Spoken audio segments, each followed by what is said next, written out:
Hola, Om Swastiastu dan salam kebajikan untuk kita semua. Dan semoga kawan semuanya selalu mendapatkan hari yang cerah dan diberi rejeki yang melimpah. So, kali ini Mimin akan membawakan narasi film berjudul Immortal of Mr. Gong dan bercerita tentang kisah pemuda bernama Gong Jun yang klannya dibantai oleh Raja Honglu akibat ingin menguasai jubah pusaka milik klan tersebut. Untuk itu, Gong Jun pun berusaha untuk membalas dendam terhadap Raja Honglu dan akhirnya membawanya dalam sebuah kisah romansa yang rumit serta menakjubkan. Penasaran dengan kisah serunya? Yuk kita mulai intronya. Let's check it out.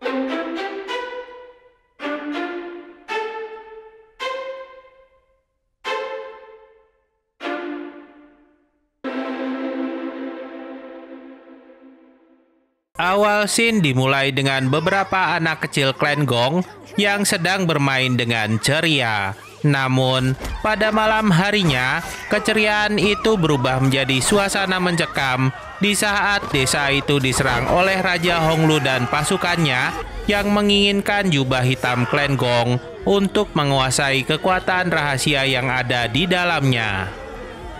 Tak membiarkan itu terjadi, Gong Yin, sang pemilik jubah hitam, kemudian mengorbankan dirinya untuk mencegah para pasukan raja yang mengincarnya, sementara pusaka jubah hitam miliknya diserahkan kepada Gong Jun, sang anak, yang didorongnya masuk ke dalam sungai agar dapat melarikan diri. Bertahun-tahun berlalu, dikisahkan bahwa Raja Honglu selalu mendapatkan mimpi aneh di dalam tidurnya yang memperlihatkannya sedang bertarung dengan seseorang dengan jubah hitam dari klan Gong. Dalam akhir mimpi itu, berulang kali sang raja selalu dapat dibunuh oleh si jubah hitam hingga dia pun terbangun dalam keadaan yang kalut. Keesokan harinya, diceritakan bahwa Raja Honglu sedang menemani calon permaisuri yang bernama Yuan Er dalam kegiatan latihan berkuda. Namun, saat berhenti di tengah hutan, tiba-tiba Yuan Er diserang oleh seekor ular yang membuat kuda tunggangannya menjadi panik dan melaju tanpa dapat dikendalikan hingga akan menabrak pohon yang ada di depannya. Beruntungnya, kuda itu pun dapat dihentikan oleh Gong Jun yang kebetulan berada di sana dan langsung pergi meninggalkannya di saat Raja Honglu perlahan menghampiri lokasi Yuan Er. Pada malam harinya, Gong Jun terlihat sedang berada di depan tenda milik sang raja yang kemudian mengetahui bahwa Gong Jun sedang mengincar nyawanya. Melihat hal itu, sang raja pun tak tinggal diam dan langsung mengejarnya ke dalam hutan dengan lusinan prajurit yang langsung mengepung keberadaannya. Pertarungan pun tak terelakkan saat sang raja memerintahkan lusinan anak buahnya untuk menyerang Gong Jun secara bersamaan. Namun tanpa diduga, Gong Jun rupanya dapat menghalau banyak serangan dari para pasukan kerajaan sambil sesekali menghabisi beberapa pasukan yang menyerangnya. Saat itu, keadaan Gong Jun yang dapat mengimbangi lusinan prajurit kerajaan tentu saja membuat sang raja kesal dan langsung menyerang Gong Jun dengan beberapa tebasan yang akhirnya melukai lengan Gong Jun serta mengakhiri perlawanannya. Di saat Gong Jun mulai terdesak, tanpa diduga datanglah Yuan Er yang menyelamatkan Gong Jun untuk membalas budinya hingga mereka pun terjatuh ke dalam jurang di tepi hutan. Scene pun berpindah pada Raja Honglu yang sedang menginterogasi tetua klan Gong yang ditawannya. Saat itu, Raja Honglu pun memaksa sang tetua untuk mengungkapkan rahasia di balik pusaka jubah hitam, namun sang tetua tetap saja bungkam tak berkeming. Kesal dengan sikap tetua klan Gong, Raja Honglu kemudian menjadikan darah para anggota klan Gong untuk diserap oleh pusaka pedang emas kerajaan yang masih belum sempurna.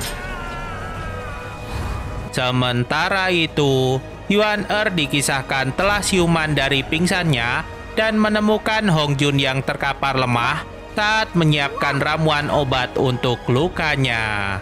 Melihat hal itu, Yuan pun inisiatif untuk mengumpulkan ramuan obat di sekitar dan kemudian menggunakan sebagian kain yang disobeknya dari jubah hitam untuk memisahkan ampas tanaman obat dan sarinya.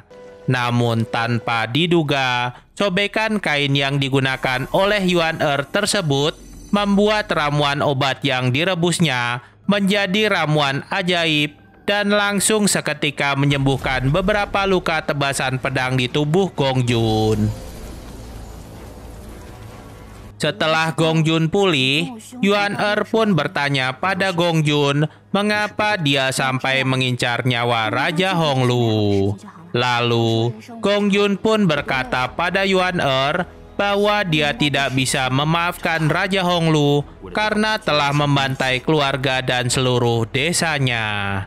Tidak menunggu waktu lama, mereka pun lalu bergegas mencari jalan keluar untuk dapat keluar dari jurang tersebut.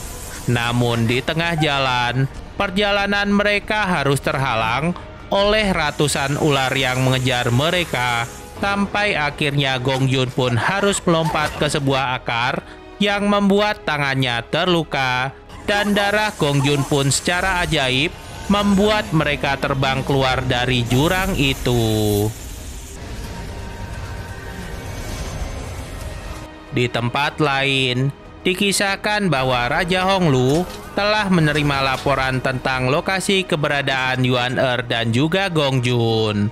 Untuk itu, Raja Honglu pun merencanakan untuk mencegat mereka di satu-satunya jembatan yang menjadi akses jalan keluar. Di saat Gong Jun telah keluar dari jurang dan melewati suatu jembatan yang berada di atas sebuah sungai, tiba-tiba sebuah anak panah melesat dan menembus tepat di atas dadanya.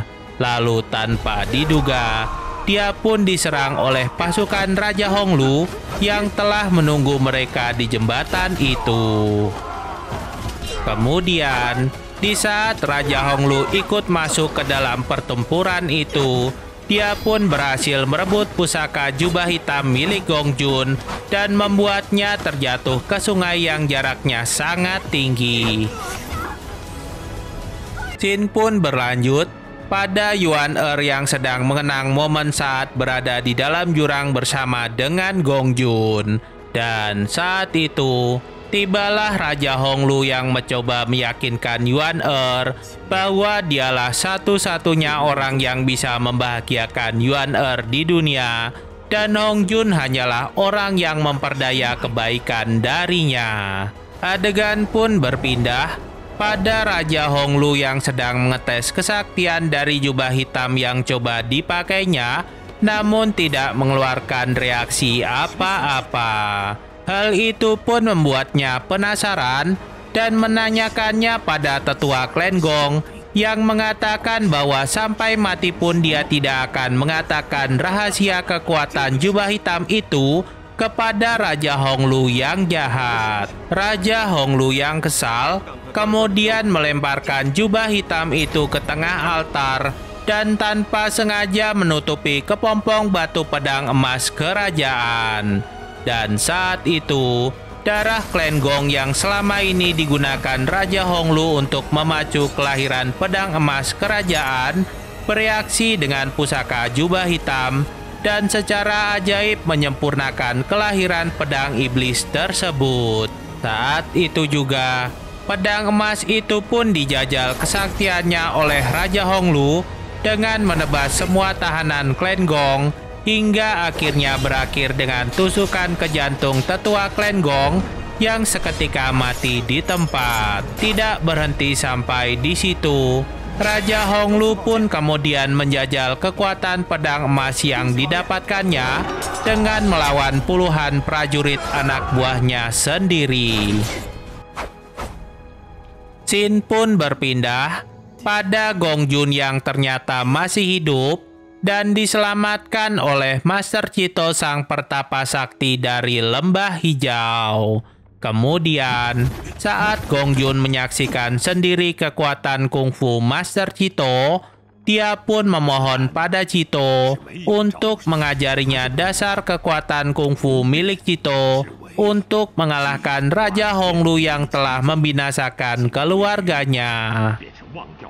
Berhari-hari, Gong Jun pun berlatih jurus kungfu yang diajari oleh Master Cito hingga akhirnya dia pun menguasai seluruh jurusnya. Lalu, setelah Gong Jun merasa kekuatannya telah meningkat, dia pun sekali lagi mencoba menantang Raja Honglu untuk membalaskan dendamnya. Adegan pun berlanjut pada Raja Honglu yang masih belum bisa mendapatkan rahasia untuk mengendalikan pusaka jubah hitam. Untuk itu, sang raja pun memerintahkan sang penyihir istana untuk menggunakan ilmunya pada jubah hitam itu agar dapat memancing keluar kekuatannya. Namun usahanya tersebut tidak membuahkan hasil. Marah akan hasil kerja si penyihir istana, Raja Honglu pun tanpa segan mencekik sang penyihir hingga akhirnya sang penyihir mati seketika. Di tempat lain, Raja Honglu dan Yuan dikisahkan sedang mempersiapkan untuk perayaan pesta pernikahannya. Dan kesempatan itu rupanya dimanfaatkan oleh Gong Jun untuk menyamar sebagai pesulap yang akan tampil dalam pesta pernikahan Raja Honglu. Saat itu, Yuan yang menyadari keberadaan Gong Jun di sana, kemudian menemuinya untuk memperingatkan agar melupakan dendamnya. Hal itu lantaran Yuan tidak mau Gong Jun celaka, oleh sebab Yuan telah jatuh cinta kepadanya. Di sisi lain, pertemuan Yuan dan Gong Jun rupanya diketahui oleh Raja Honglu yang berpura-pura bahwa semuanya aman-aman saja. Kemudian, untuk menangkap Gong Jun, sang raja yang mengetahui bahwa Gong Jun mengintainya, membubuhi racun yang menyebabkan pita suara terkunci di arak Yuan agar dia tidak bisa berkata-kata. Dan saat Yuan tidak bisa bicara, sang raja pun seolah-olah bicara pada Yuan dan mengungkapkan fakta bahwa ayah Yuan juga terlibat dalam pembantaian klan Gong yang dilakukan oleh Raja Honglu. Hal itu tentu saja memancing kemarahan Gong Jun dan langsung keluar dari persembunyiannya. Namun, provokasi Raja Honglu terus dilancarkan pada Gong Jun hingga pecahlah pertempuran antara mereka berdua. Serangan demi serangan dilancarkan oleh mereka berdua lewat duel pedang yang saling beradu sengit. Terjangan pedang emas Raja Honglu berhasil dihindari oleh Gong Jun, sementara jurusnya pun berhasil dipatahkan oleh serangan-serangan brutal dari pedang emas milik Raja Honglu. Kemudian, di saat pertarungan sengit itu sedang berlangsung, tiba-tiba datanglah puluhan pasukan Raja Honglu yang mulai membidik Gong Jun dengan panahnya. Dan hal itu pun akhirnya membuat Gong Jun mengambil langkah ekstrim dengan menyandra Yuan untuk dapat melarikan diri dari istana Raja Honglu. Adegan pun berlanjut pada Gong Jun yang bertemu dengan Gong Lin, seorang gadis klan Gong yang juga berhasil menyelamatkan diri dari pembantaian Raja Honglu. Dan sesampainya di penginapan, Gong Lin pun meminumkan sebuah pil pada Yuan yang akhirnya bisa membuat Yuan bisa bicara kembali. Lalu, karena Gong Lin tahu bahwa Gong Jun menyukai Yuan dia pun berusaha menggoda Gong Jun agar keduanya dapat berpisah. Namun, karena Gong Jun tidak menanggapinya, Gong Lin pun berkata bahwa dia telah meracuni Yuan untuk membantu Gong Jun membalaskan dendamnya pada Raja Honglu yang diincar oleh Gong Jun. kaget mendengar tindakan Gong Lin, Gong Jun pun memaksanya memberikan penawar racun itu agar Yuan dapat diselamatkan. Kemudian setelah itu, Gong Jun pun menyerahkan penawar racun itu kepada Yuan dan kemudian pergi meninggalkannya tanpa kata-kata. Scene pun berpindah pada Yuan yang telah tiba di istana Raja Honglu dan memaksanya berjanji untuk tidak memburu Gong Jun dengan imbalan bahwa dia bersedia menikah dengan Raja Honglu. Dan tawaran itu disanggupi oleh Raja Honglu selama Gong Jun tidak menyerangnya duluan. Sementara di tempat lain, Gong Jun terlihat sedang dicegat oleh Gong Lin untuk tidak pergi membalas dendam pada Raja Honglu karena hanya akan mengantarkan dirinya pada kematian. Namun, nasihat Gong Lin tidak didengarkan oleh Gong Jun yang terlanjur memiliki dendam membara pada sang raja. Adegan pun berlanjut pada Raja Honglu yang sedang merayakan pesta pernikahan di dalam istananya. Saat itu, tanpa diduga, Gong Jun ternyata sudah menyelinap ke dalam istana dan langsung menyerang Raja Honglu. Namun serangan kejutan itu rupanya dapat ditangkis oleh Raja Honglu yang langsung dapat mengembalikan keadaan dan menyerang Gong Jun hingga dia pun terdesak mundur. Tidak berhenti sampai di situ, Raja Honglu pun mengerahkan pasukan rahasianya yang langsung mengepung Gong Jun dan kemudian mengeroyoknya tanpa ampun. Saat itu, para pasukan yang menyerang Gong Jun rupanya cukup berhasil membuat Gong Jun kesulitan dengan berbagai senjata yang dibawa oleh berbagai kelompok pasukan penyerang yang bergiliran dalam melancarkan serangan-serangan mematikan kepada Gong Jun yang sendirian. Namun dengan kegigihan dan juga ilmu kungfu Gong Jun sekarang, para pasukan itu pun akhirnya bisa dibuat Gong Jun kocar-kacir tak karuan dan akhirnya bertumbangan satu persatu saat melawan ilmu kungfu Gong Jun yang telah meningkat drastis. Kemudian, saat para pasukan telah bertumbangan di bawah pedang Gong Jun, dia pun mencoba menyerang Raja Honglu, tapi malah terpental oleh pedang emas yang dibawa oleh sang raja. Tak berhenti sampai di situ, Raja Honglu pun memulai menyerang Gong Jun secara membabi buta, hingga Gong Jun pun terkapar tak berdaya. Melihat Gong Jun yang terdesak, tiba-tiba Yuan ingat akan jubah hitam yang menolong mereka saat hendak lolos dari jurang, hingga dia pun memecahkan kaca tempat menyimpan jubah hitam dan berniat mengembalikannya ke tangan Gong Jun si pemilik aslinya. Dan di saat Gong Jun telah terjebak dengan rantai besi yang membelenggunya, Yuan pun melemparkan jubah hitam ke tubuh Gong Jun hingga jubah itu membuat Gong Jun bebas dari belenggu rantai besi. Tak berhenti sampai di situ, Gong Jun yang telah berubah menjadi sangat sakti dengan sekali kibasan membuat para pasukan yang mengepungnya tewas seketika. Selanjutnya, serangan rupanya masih tetap dilancarkan oleh Gong Jun kepada Raja Honglu dengan energi emasnya, hingga sang raja pun terpental dan menabrak jenderalnya yang kemudian mati tertusuk pedang. Panik melihat tidak ada pasukan yang tersisa, sang raja pun menyandra Yuan sebagai tameng terakhirnya. Dan saat itu, Yuan pun mengatakan bahwa dia hanya menganggap Raja Honglu sebagai kakak dan hanya mencintai Gong Jun seorang. Mendengar hal itu, sang raja pun murka dan dia pun menantang Yuan untuk membuktikan cinta Yuan pada Gong Jun dengan menyerahkan nyawanya.